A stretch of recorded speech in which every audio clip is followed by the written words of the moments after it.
Hello YouTubers, Ted here in beautiful Côte St. Luc, Canada with a unusual YouTube video for you. I was on my YouTube studio homepage recently and I noticed this achievement. Happy anniversary on YouTube. You've given the world 11 years of videos. 11 years. I didn't think that was right. That seems like a long time. So I checked and it's true. I'm going to show you my content page here, and if I scroll all the way to the bottom, we can find the oldest video, and it is from 2015. As I'm making this video, it's 2026, March, so it's a little bit more than 11 years, but basically 11 years since I made my very first video. And by the way, I've made 199 videos. So this video is not only going to be an 11th anniversary celebration, it's going to be a 200th video celebration. And I thought I'd just take a few minutes and talk about some of the videos I made over the years. I'll show little snippets of some of them just for kicks and reminisce about my experiences or perhaps our experiences together if you've been a follower for a while. So the very first video I made was about this game, Weapons Throwing RPG, which I love that game. Simple, cute little game. I'll show it to you in a second. Um, and I was focusing on the final big boss battle, beating that final big enemy. Let's check out that video, and there'll be a brief cut in the video because I have to go to the other screen, and sometimes it's an advertisement. I have to cut out the ad and so on. So give me a second here. Hi guys, Ted here. I've been playing this game, Weapons Throwing RPG, on my Android phone for the past few weeks. And I'm about to fight the big boss, so I thought I'd get it on video here. I thought I'd What do you think? Has my voice changed in 11 years? You can see, by the way, that at this time I did not know how to make a screen recording. Or maybe it wasn't even possible to make a screen recording on that old low-end Android phone. I don't know. So I just put the phone in front of me. I was holding it. You can sort of see my finger there, and I have a finger there.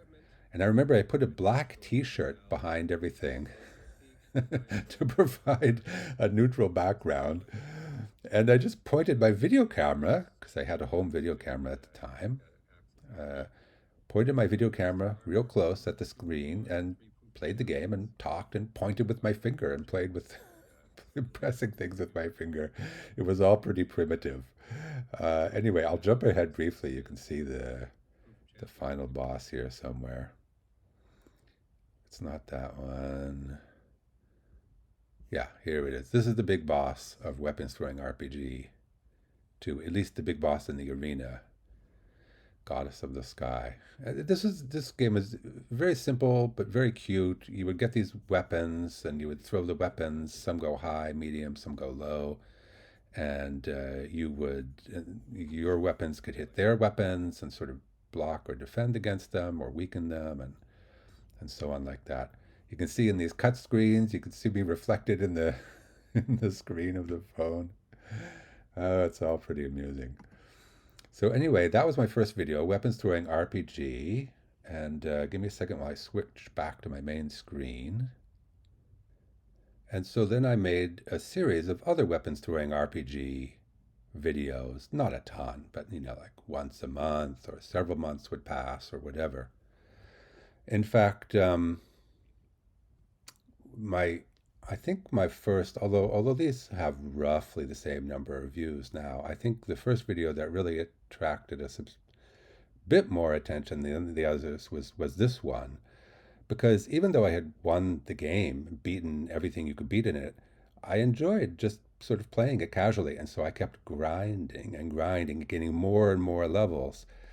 And I eventually got to level 999. And there's a surprise. I'm not going to spoil the surprise, but if you want to go watch that video, there's a surprise about what happens when your character becomes level 999. And then there's another surprise about level 1000. So I'll leave you to that if you want to explore it later. But that was fun. And then I made other Weapons Throwing RPG videos. And then a couple years passed, and Weapons Throwing RPG 2 came out. And then I made some videos of that.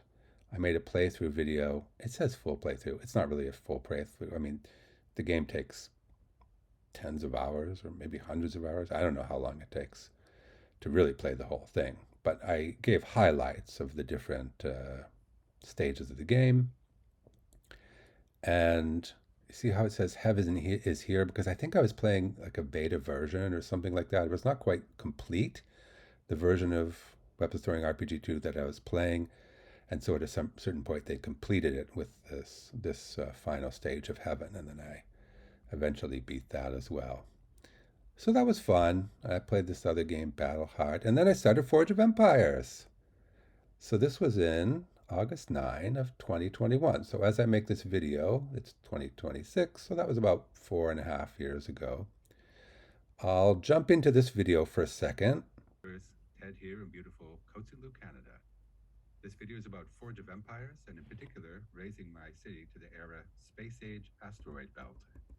I don't know if you can hear that. So this is the first of a series of videos I'm planning on Forge of Empires. Because it's my first video, I'll take a little bit of time to introduce my city before I show that transition to the Space Age asteroid belt era. As you can see here, my city is currently in Space Age Mars era. So I'll just pause it for a second. So this is of course on my computer, and I'm doing a proper screen recording off of my computer. Now, as you may have heard there from the intro, this is my first Forge of Empires video, but it's not the start of my playing Forge of Empires because you can see I'm in Space Age Mars, I believe, and about to go up to Space Age asteroid belt. So by this time, I had already been playing for maybe 2 years or 3 years, or I don't know how long, but some while. And I mean, look at all these old buildings. Remember Dark Doorways? Dark Doorways, 3x3, and they gave 3 forge points a day. Oh, now a 3x3 building is probably giving you 100 forge points a day or something like that. Anyway, this was fun. I don't know if there's any particular fun part of this video, but you can see what I was up to. And then there's the colony that was one has to build. All right, let's jump back to the content screen. So that was my first Forge of Empires video, and you can see I made a series of videos. Again, pretty well. I guess there was a big jump from August to January of the next year, and then I was a little bit more consistent. I started making this sort puzz videos. This is like this little water pouring game. You can still get them, or popular. And I was every 100 levels I would make a little video. And then Jewels, another game. I just sort of, and occasionally, as you can see, a Forge of Empires, when something more major happens, like a summer update or whatever, city rebuild. Occasionally I was doing Forge of Empire videos. This video, see, Give Peace a Chance, that's the first time, I believe, when I started a farming city where I would not fight ever. Even in my original Forge of Empire city, at first I didn't fight much. I mostly did the trading and so on, farming, trading, which you could do more successfully back then. And then for a while, it became very uncompetitive to be a farmer, especially when Guild Battlegrounds came out. You can get so many points and rewards doing Guild Battlegrounds and so on. And then Guild Expedition became so resource intensive if you were doing it by negotiating, but by fighting, if you're a strong fighter, it was easy. So I switched over to fighting in my main city. But if you follow any of my recent videos, you'll know that I am again giving peace a chance. The world needs more peace, doesn't it? By having my farming city, Farmington. And that's currently in the Arctic Future era, which is farther than I ever got with this city, which is long since deleted. Oh, and then here, this was an interesting era of my YouTubing. I came up with this concept, old man, new game. You see, and the idea was every week I would pick a new game. It would just something I saw in the app store, or something that was maybe advertised to me if I saw advertisements on whatever. Um, and the concept was supposed to be this. Okay, the concept was supposed to be that I would choose a new game that I had never played before, and I would record the first 10 or 15 minutes or so of me playing that game. And what I thought was going to happen was that I'd be terrible at it. I'd just like be dying all over the place and screwing up and so on. And that was, I think, somewhat true in Super Mario Run. Let's jump into that game and just see. Okay, so yeah, I died there, you see. Running, running, running. Died. I was pretty terrible at Super Mario. And this was actually supposed to be the concept of the old man new game series, was that I'd try these new games and I'd totally be terrible at it, and it'd be funny because I'd be dying everywhere and messing everything up and so on. And there were a few games that I played that did sort of achieve that goal. But what I found for the most part was that, and maybe it shouldn't be surprising in hindsight, is that the game designers were not terrible, and they had designed the games so that you don't totally die and screw up a ton right at the start, because that would be very discouraging and people wouldn't play the game.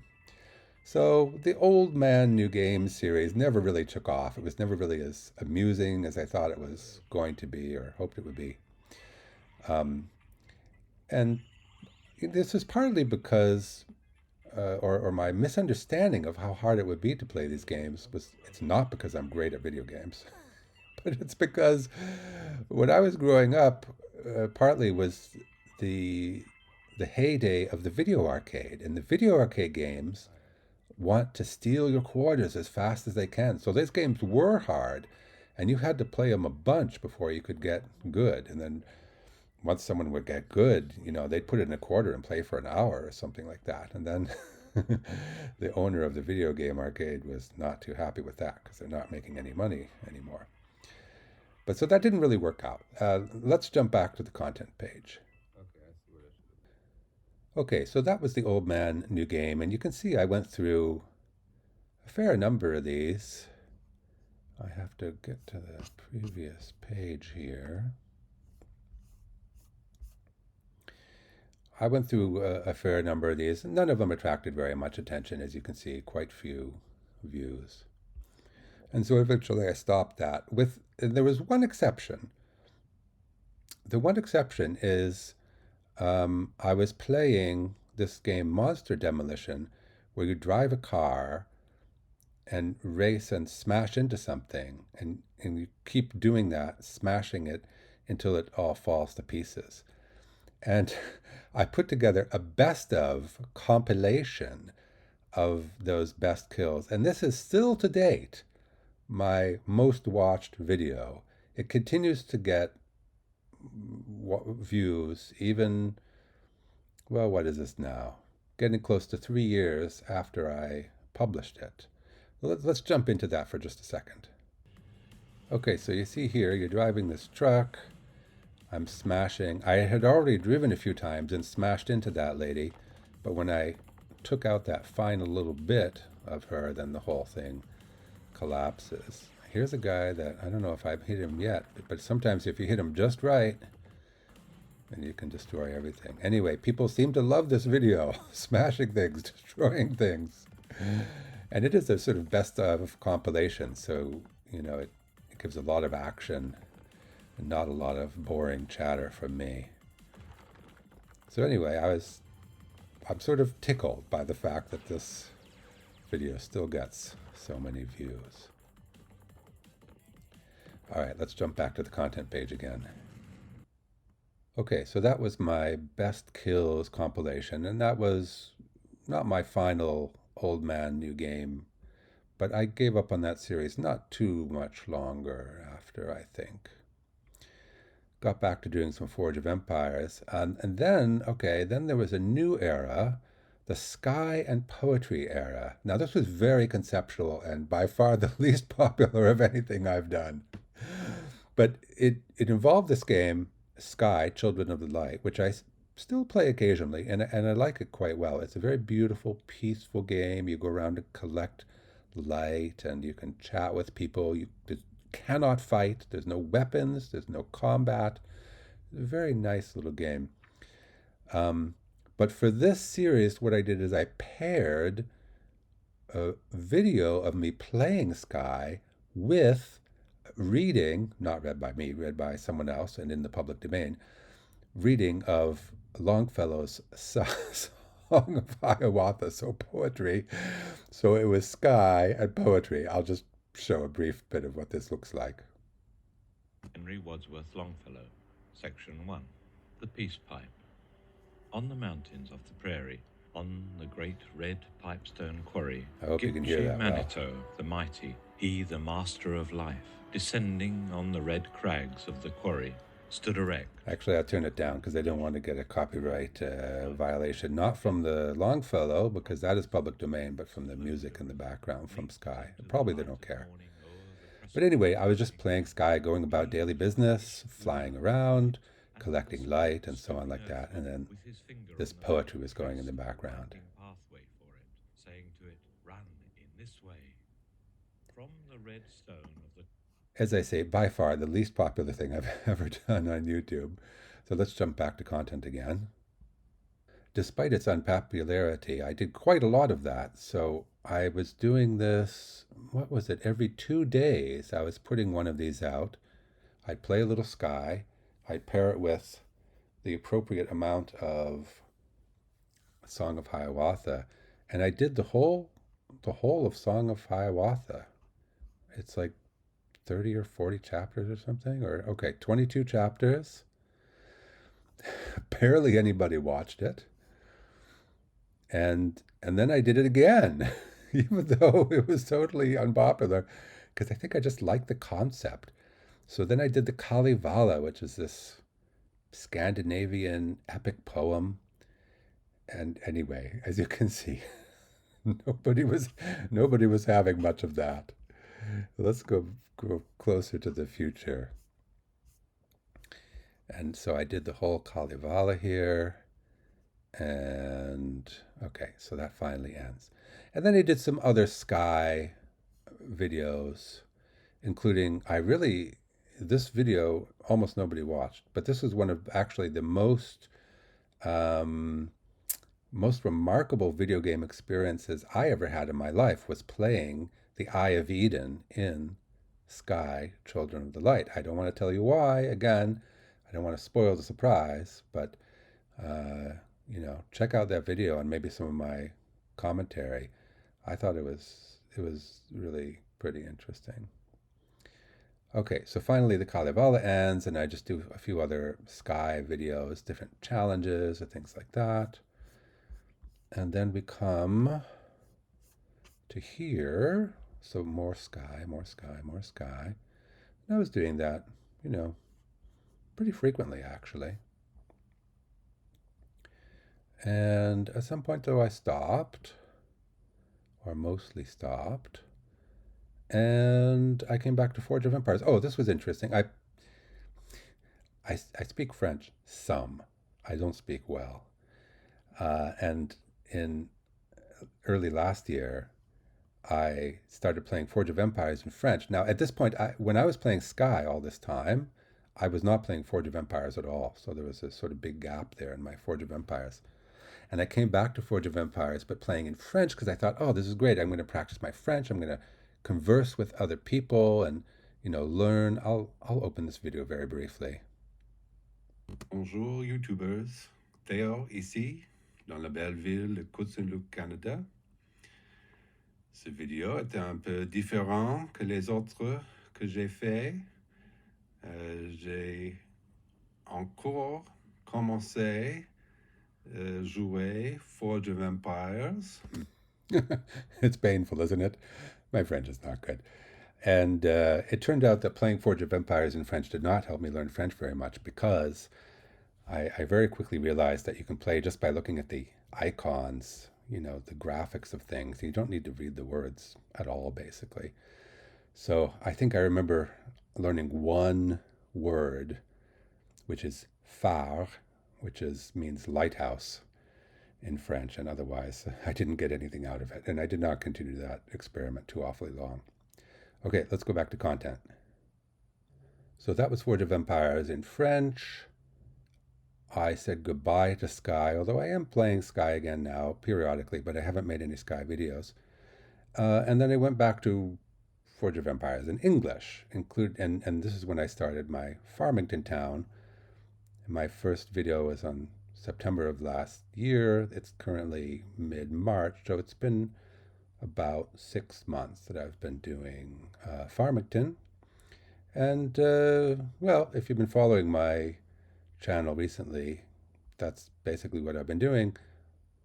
Not every week, but a lot of weeks, I'll put out a Forge of Empires video on some topic or other. For instance, when Quantum Incursion came out, and strategy things. And then every time I go up an age in my farming city, complaining about certain things, and so on. And that sort of brings us up to today. I got some decent viewership on my main city, which I had returned to, because I play not just my farming city but also my main city, and I also have a diamond farm. Uh, got some good views on that video. That's when I passed 1 billion points. I, by the way, it's now what, 2 months later. I'm at 1.2 billion points.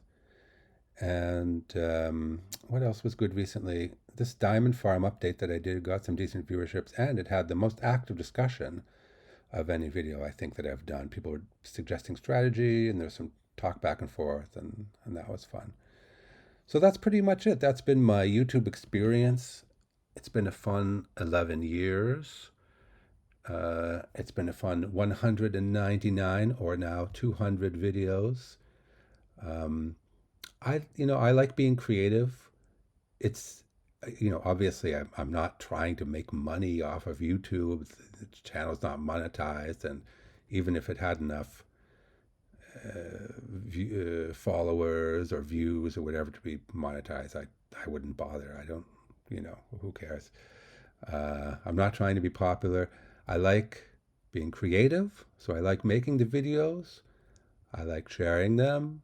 I like the interaction when we have some nice discussion on the videos. So that's all lovely. And yeah, that's been my experience. Let me know what you think. Maybe I've brought your attention to some older content that you might like to give a try. Anyway, for me, it was just fun going through this retrospective and seeing how things developed over the years. And as always, thanks for watching.